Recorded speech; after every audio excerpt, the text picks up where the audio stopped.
I should like to see additional national parks established east of the Mississippi. This thing of taking our property away from us is a pretty business. We're unwilling to part with our homes to help a small part of our population get their hands in a tourist's pockets. Scenery is going to be Virginia's next cash crop.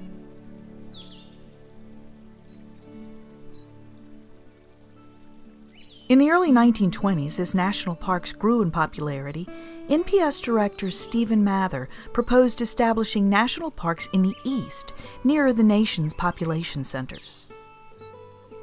Virginia's leadership saw Mather's vision as an opportunity to promote tourism as a viable industry that wouldn't sacrifice the beauty of the area. They began a campaign to win authorization, promoting the Blue Ridge Mountains of Virginia as pristine and uninhabited, despite the thousands of people living and working there. In 1926, Congress authorized Shenandoah National Park, but delegated no funds to secure the privately owned land. Local enthusiasts began the task of raising money to obtain the property. Meanwhile, landowners and residents tried to determine how they would be affected. In the end, the Commonwealth of Virginia used the law of eminent domain to condemn and purchase over 1,000 tracts of land. Residents were relocated amid much confusion and a mixture of excitement and heartbreak. Some relished the opportunity to move out of the mountains, while others were devastated. National Park Service managers arrived and began the work of crafting an eastern park in the Western tradition, removing as much evidence of human habitation as possible.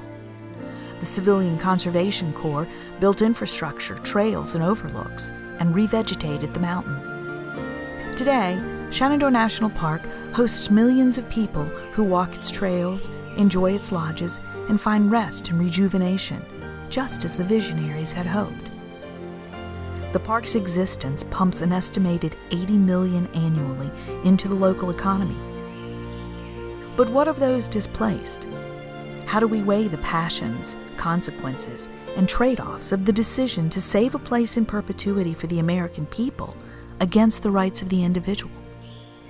What is our responsibility today to those who sacrificed homes and livelihoods?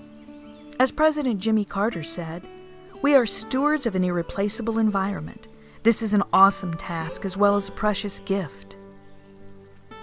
The continuing stewardship of Shenandoah National Park honors not only the vision, but also the sacrifice that brought it into being.